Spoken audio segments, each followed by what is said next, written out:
مساء الخير، أنا المرشدة السياحية والنهاردة أفلام الفنان في دقيقة. هنتكلم في البرنامج ده عن مجمل أعمال الفنان وفناننا النهاردة.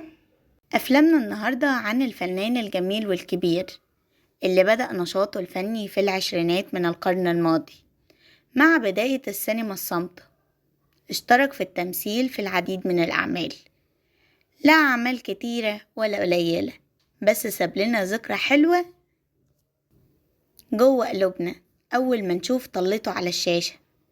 فنان جميل، الفنان الجميل والكبير علي طبنجات، الله يرحمه. كان نفسي أقول لكم هسيب لكم معلومتين عنه، تاريخ ميلاده أو وفاته، بس مع الأسف فناننا النهاردة مش معروف عنه أي معلومات غير أعماله الفنية.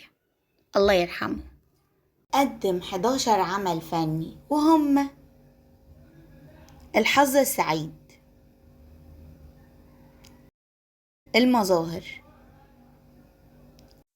نأسف لقطع الإرسال لأني معادنا الآن في عرض الإعلان، ولأن الإعلان بفلوس كتير فقررنا نعمل إعلان على قد الإيد، ما يكلفناش غير نص جنيه. والله عزيزي المشاهد زي ما بقولك كده. وإعلاننا بيقول: لو عايز تعرف قصة حياة الفنان بالكامل وتعرف عنه معلومات كتير، تقدر تدخل على قناة هيستوري هاوس، هتلاقي عليها قصة حياة الفنانين في برنامج بسيط اسمه قصة حياة الفنان في دقيقة، اللي عمرها أبدا ما بتبقى في دقيقة.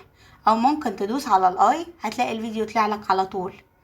ولو مش قادر تعمل الاتنين هتلاقي اللينك موجود في أول تعليق مثبت.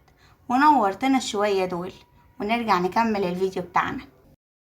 قصة غرام. شهداء الغرام: جوهرة،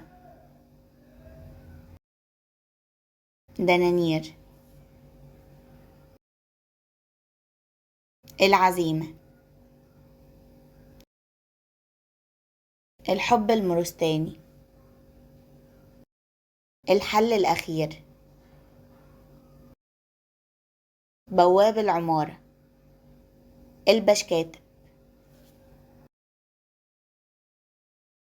شكرا جدا انك اتفرجت على الفيديو للآخر، واحب اقولك اظبط ساعتك علشان حلقتنا كل يوم في نفس الميعاد. ونورتنا مقدما.